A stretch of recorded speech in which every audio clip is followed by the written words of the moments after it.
sommes le samedi 29 avril 2017. Bonjour, bonsoir mesdames et messieurs. Bienvenue à vous qui nous rejoignez dans cette nouvelle édition d'information sur Cherifla TV.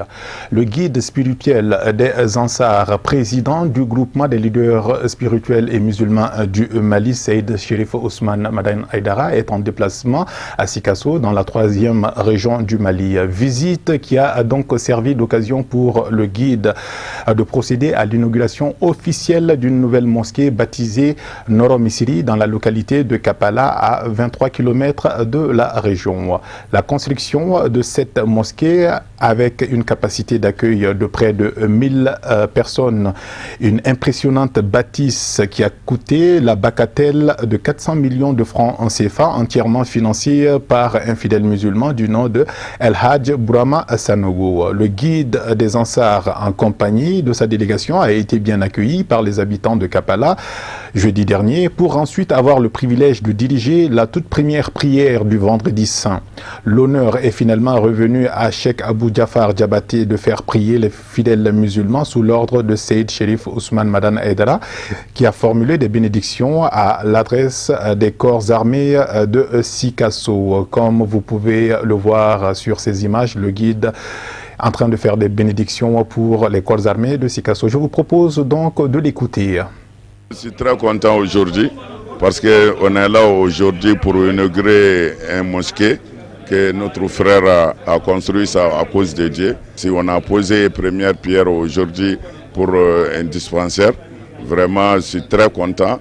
Je remercie le monsieur qui a fait tout ça et je vous remercie aussi. Voilà donc le guide spirituel des Ansars, Seyd Cherif Ousmane Madan Aïdara, qui est très heureux pour cette nouvelle mosquée à Kapala dans la région de Sikasso. Sur invitation du Conseil fédéral national des adeptes de la Tariqa Tidjania, le petit-fils de Cheikh Ahmed Tidjane sera en tournée au Mali du 5 au 13 mai prochain. Le calife général de la Tidjania du Maroc, Sidi Mohamed El Kébir, rencontrera les Tidjanes du Mali tout au long de son séjour. Je vous propose d'écouter Madame Aïdara, une des femmes tidjanes, qui nous donne un peu plus de précision au micro de Marietou Diallo. C'est un appel ce matin que nous avons voulu vous lancer au nom du CONFENAT, le Conseil fédéral des adeptes de la Tariqa Tidjane. Cet appel va à l'attention de la visite que nous allons recevoir du 5 au 13 mai, du 5 mai au 13 mai 2017, de la visite du calife général de Tidjani du Maroc, Cheikh Sidi Ahmed El Kébir. Il vient d'être investi, donc calife général par le roi Mohamed VI. Donc il vient nous rendre visite pour rencontrer les musulmans du Mali, pour rencontrer les adeptes de la Tariqa Tidjani du Mali, faire des bénédictions pour nous les Tidjani, faire des bénédictions pour le Mali, faire des bénédictions pour la communauté musulmane de façon générale. Il va se journée, comme j'ai dit, du 5 au 13 mai. Il va premièrement arriver le 5, c'est un vendredi. Il va faire officier la grande prière du vendredi à la grande mosquée. Il est demandé à l'ensemble des musulmans et l'ensemble des adeptes de la Tariqa qui se trouvent à Bamako ce jour-là pour venir faire la Hadrat Jumat avec lui dans la mosquée. Il va aussi sillonner le Mali pour rencontrer l'ensemble des adeptes de la Tariqa Tidjane où qu'ils se trouvent sur le territoire tidjane. Donc nous voulons, au nom du président du CONFENAT, l'ensemble du bureau du CONFENAT, lancer cet appel pour l'ensemble des musulmans et des adeptes de la Tariqa. Personnellement, je lance un appel pressant aux femmes tidjanes du Mali, de se mobiliser pour assurer un accueil triomphant pour notre calife général au Mali.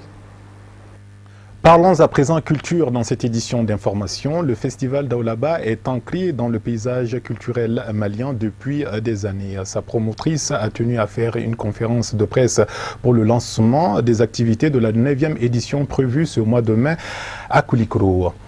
Cet événement culturel majeur vise donc chaque année à mettre en valeur et à promouvoir le coton hors de nos frontières. Des personnalités se sont donc mobilisées dans les locaux du ministère du Développement industriel pour apporter leur soutien à l'initiatrice du festival qui a dévoilé son programme d'activité, Kafouné Bachilia et Samba Traoré. Depuis son lancement en 2007, le festival Daoulaba s'inscrit sur le terrain de la valorisation des savoir-faire, la recherche d'alternatives au chômage et à la pauvreté à travers la transformation du coton. Ayant pour thème femmes, jeunes et migration, dignité et sécurité humaine, le rôle du coton dans la recherche d'alternatives, la 9e édition du Festival de l'Or Blanc se tiendra du 18 au 21 mai 2017 dans la 2e région administrative du Mali, sous le parrainage du ministre du Développement industriel. Je pense que le débat autour du coton ne peut être que innovant. Parce qu'on apprend tous les jours et ce coton-là porte le Mali, porte les Maliens. Et comme nous l'avons dit pendant cette conférence de presse de lancement du festival, il est important que ce soit un sujet qui interpelle tout le monde, et la presse, et les consommateurs, parce que le destin du Mali est lié à celui du coton.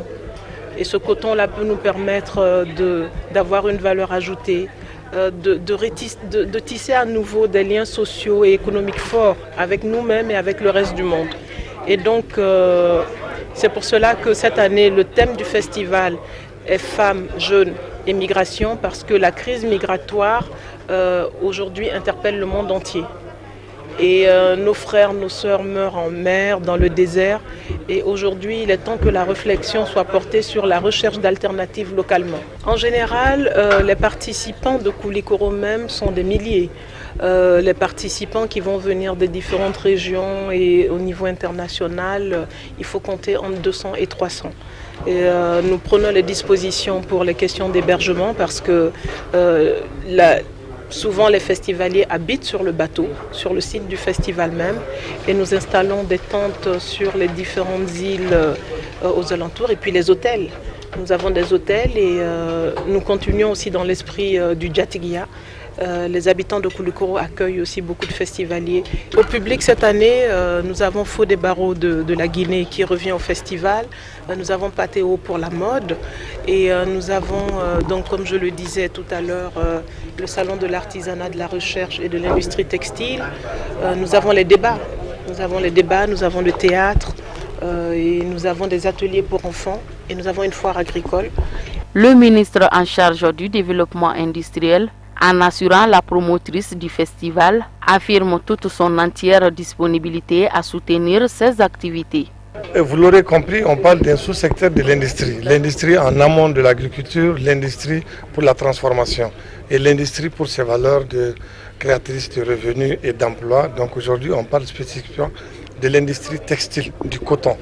Donc nous devons être là et nous devons soutenir ce festival et nous soutenons toute initiative qui permet, n'est-ce pas, la promotion de l'industrie et avec toutes ses valeurs. Oui, bien sûr, nous avons déjà l'honneur d'être parrain de cette activité, donc nous serons là et nous opérons, n'est-ce pas, à faire toutes les opérations de communication autour de cette question qui crée de l'emploi et qui empêche à des Maliens d'aller à l'extérieur et de rester sur place, de travailler, parce que ce secteur donne beaucoup d'opportunités pour du travail et pour maintenir les Maliens sur place et localement. Plusieurs activités sont prévues pour cette 9e édition du Festival Daoulaba qui s'inscrivent en droite ligne du thème retenu pour cette année. Rappelons que le Festival Daoulaba débutera du 18 mai et prendra fin le 21 mai dans la cité du Méguentan. L'actualité dans l'Hexagone reste évidemment dominée par la campagne présidentielle à quasiment une semaine du second tour. Les deux finalistes, Emmanuel Macron et son adversaire Marine Le Pen, s'activent sur le terrain avec à la clé des visites d'entreprises et les meetings pour tenter de convaincre les partisans de la droite et ceux de la gauche ou encore les indécis. La campagne bat donc son plein en attendant le verdict des urnes le soir du 7 mai 2017. Voyons ce décryptage signé Oumar Kouyaté. candidats d'En Marche, Emmanuel Macron et Marine Le Pen du Front National déploient la dernière carte pour rallier à leur cause l'électorat français. Qui des deux candidats finalistes au deuxième tour de l'élection présidentielle deviendra président de la France? Seules les urnes au soir du 7 mai trancheront pour de bon. Deux candidats ont deux visions totalement opposées de la France. Emmanuel Macron, issu des mouvements extrêmement jeunes, propose entre autres la suppression du régime social des indépendants, la hausse de la prime d'activité de 50%, la baisse de l'impôt sur les sociétés de 33 à 25%, la suppression de 120 000 postes de fonctionnaires et le recrutement de 10 000 policiers et gendarmes sur les 3 prochaines années. La candidate du Front National Marine Le Pen a aussi un programme de campagne pour tenter de conquérir l'électorat français. Parmi ses mesures phares, il y a le retrait de la loi du travail, le référendum sur la sortie de l'Union européenne, le retour à une monnaie nationale et la sortie de l'OTAN. Marine Le Pen entend également remettre en cause des accords de Schengen, reprendre des contrôles aux frontières. Toutes choses qui passent nécessairement par l'instauration d'un moratoire sur l'immigration légale, le rappel de réservistes pour surveiller les frontières et la suppression du regroupement familial. Pour l'heure, Emmanuel Macron et Marine Le Pen multiplient les visites de terrain et les meetings. Chacun de son côté a mis en branle son staff de campagne pour devenir le 8e président de la 5e République. Nous restons donc avec Oumar Kouyaté pour nous faire le point de ce qui fait l'essentiel de l'actualité africaine. C'est en bref et en images.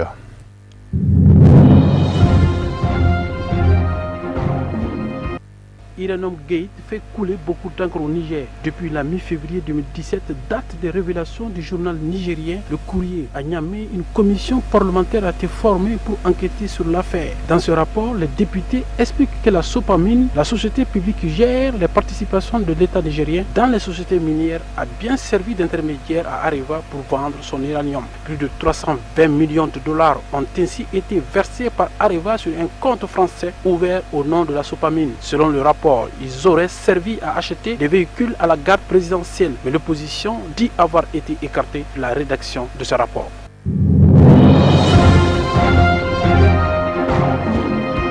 Le retrait de la force ouest africaine en Guinée-Bissau ECOMIB a été retardé sans qu'un nouveau calendrier soit disponible, a affirmé un responsable militaire de l'ECOMIB à la presse à Bissau. Cette force de la communauté économique des États de l'Afrique de l'Ouest est déployée depuis mai 2012 dans le but d'aider à sécuriser le processus de transition politique en Guinée-Bissau. Ces troupes devaient commencer à se retirer du pays à partir de vendredi et jusqu'au 30 juin. Ce projet de départ avait suscité des appréhensions dans certains milieux à Bissau, où la crise politique persiste en dépit de plusieurs initiatives de médiation.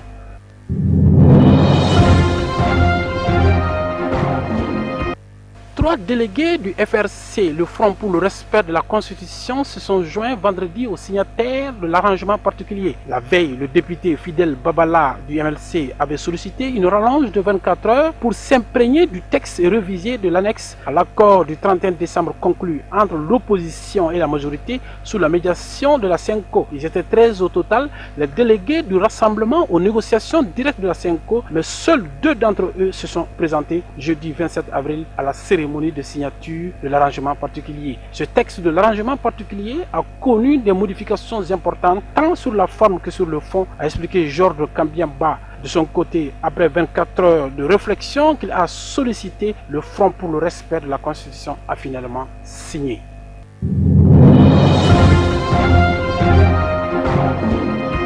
Le président tanzanien John Magufuli a ordonné le renvoi immédiat de plus de 9 900 fonctionnaires pour faux diplômes après une vérification nationale. En mars, environ 19 700 employés fictifs ont été découverts dans la masse salariale du secteur public de la Tanzanie lors d'une opération de purge. Le gouvernement tanzanien perd chaque année 107 millions de dollars dans les emplois fictifs. Élu en octobre 2015, le président Magufuli a plusieurs fois été à la base de l'éviction de nombreux officiels du gouvernement pour falsification ou corruption. Le président tanzanien est adulé par plusieurs de ses partisans pour sa lutte incontestée contre la corruption, mais de plus en plus accusé par ses détracteurs de dérive autoritaire.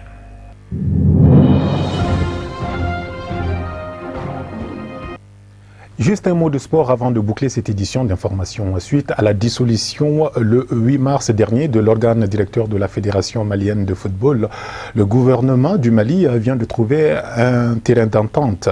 L'organe est donc réinstallé pour une durée de 45 jours. Cela a été possible grâce à un protocole d'accord signé par les protagonistes de la crise sur instruction du président de la République. Avec ce compromis, la FIFA pourra donc revoir sa copie et lever sa suspension infligée au football malien, ce qui permettra aux jeunes d'aller défendre leur titre à la prochaine Coupe d'Afrique cadet des moins de 17 ans. Compétition qui se jouera au Gabon dans 2 semaines. C'est la principale information à l'issue de la conférence de presse animée ce vendredi à la FEMAFOOT par le comité provisoire de normalisation de football CONOR. Je vous propose donc d'écouter le président du CONOR. Donc les parties conviennent par le présent protocole d'accord de ce qui suit. 1. La levée par le comité exécutif de la FEMAFOOT de toutes les sanctions liées à la crise. Les sanctions ont été levées définitivement ce matin par une lettre que le président de la FEMAFOOT leur a adressée. Le deuxième point, c'est la suspension de toutes les actions et recours judiciaires tant au plan national qu'international. 3. La tenue d'une assemblée générale au plus tard le 12 juin 2017 à l'effet de la mise en place d'un comité de normalisation sous la supervision de la FIFA. Donc au plus tard le 12 juin, c'est-à-dire dans 45 jours, la FIFA sera là pour constater et mettre en place un comité de normalisation qui va prendre désormais en main les destinées du football malien jusqu'à l'élection d'un nouveau bureau digne de ce nom représentatif de l'ensemble. Donc, en conséquence, les partis proposent librement et volontairement au gouvernement du Mali 1. L'annulation des décisions numéro 011 et 012. La décision numéro 011 est la décision qui dissolvait l'ancien bureau fédéral, à savoir le bureau présidé par Baba. Ça, c'est annulé désormais, donc l'ancien comité exécutif revient en scène. La décision numéro 012, c'est la décision de création du CONOR. Le CONOR avait comme principale mission la réunification de la famille du football. Il a fallu que le CONOR vienne aujourd'hui pour pouvoir trouver un accord. Il a fallu aujourd'hui que le comité exécutif de la fédération soit dissous, que les uns et les autres s'impliquent très honnêtement dans la gestion de cette crise. Le deuxième point, c'est l'indemnisation du Djoliba AC et des 11 créateurs de Nyalela en raison de leur disqualification suite à la décision de suspension prise par la FIFA à l'encontre de la FEMAFOOT. Donc les partis adhèrent librement et volontairement au présent protocole d'accord qui prend effet à partir de sa date de signature. Paragraphe 2. Au plus tard le vendredi 28 à 8h, c'est-à-dire ce matin à 8h, le président de la FEMAFOOT saisit la FIFA pour lui notifier la décision gouvernementale prévue au paragraphe précédent en vue de la levée de la mesure de suspension de la FEMAFOOT. Paragraphe 3. Le même jour, c'est-à-dire ce matin, le président de la FEMAFOOT prend l'acte de convocation de l'Assemblée générale pour la mise en place du comité de normalisation, ce qui a été fait. Au plus tard, le 12, le président Boubacar Baba Diarra s'est engagé par écrit pour signer l'acte de convocation de l'Assemblée générale pour au plus tard le 12 juin. Cette Assemblée générale doit entériner la mesure de levée des sanctions liées à la crise. Cette Assemblée générale viendra tout dire pour dire bon, nous sommes d'accord à 100%, il n'y a plus de suspension. La mesure a été levée. La feuille de route du nouveau comité de normalisation sera définie à l'Assemblée générale prévue au plus tard le 12 juin. C'est-à-dire la feuille de route avec les missions du nouveau CONOR seront définies à l'Assemblée générale du 12. En principe, l'Assemblée générale du 12, c'est une Assemblée générale qui ne prendra pas plus de 30 minutes. C'est pour venir non seulement entériner la levée des suspensions, mais c'est pour dégager déjà la feuille de route du nouveau CONOR. Il sera également procédé à la nomination d'un secrétaire général et de son adjoint à la FEMAFOOT au plus tard le vendredi 5 mai 2017. Paragraphe 6. Les deux parties conviennent de la reprise des élections à Bamako et à Ségou conformément aux dispositions légales et réglementaires. Voilà donc des propos recueillis par notre reporter sportif Youssouf Koulibaly. Point final à cette édition d'information. Je vous souhaite de passer un excellent week-end et une très bonne fête de travail à l'occasion du 1er mai. Excellente suite de programmes sur Chérifla TV et à très bientôt.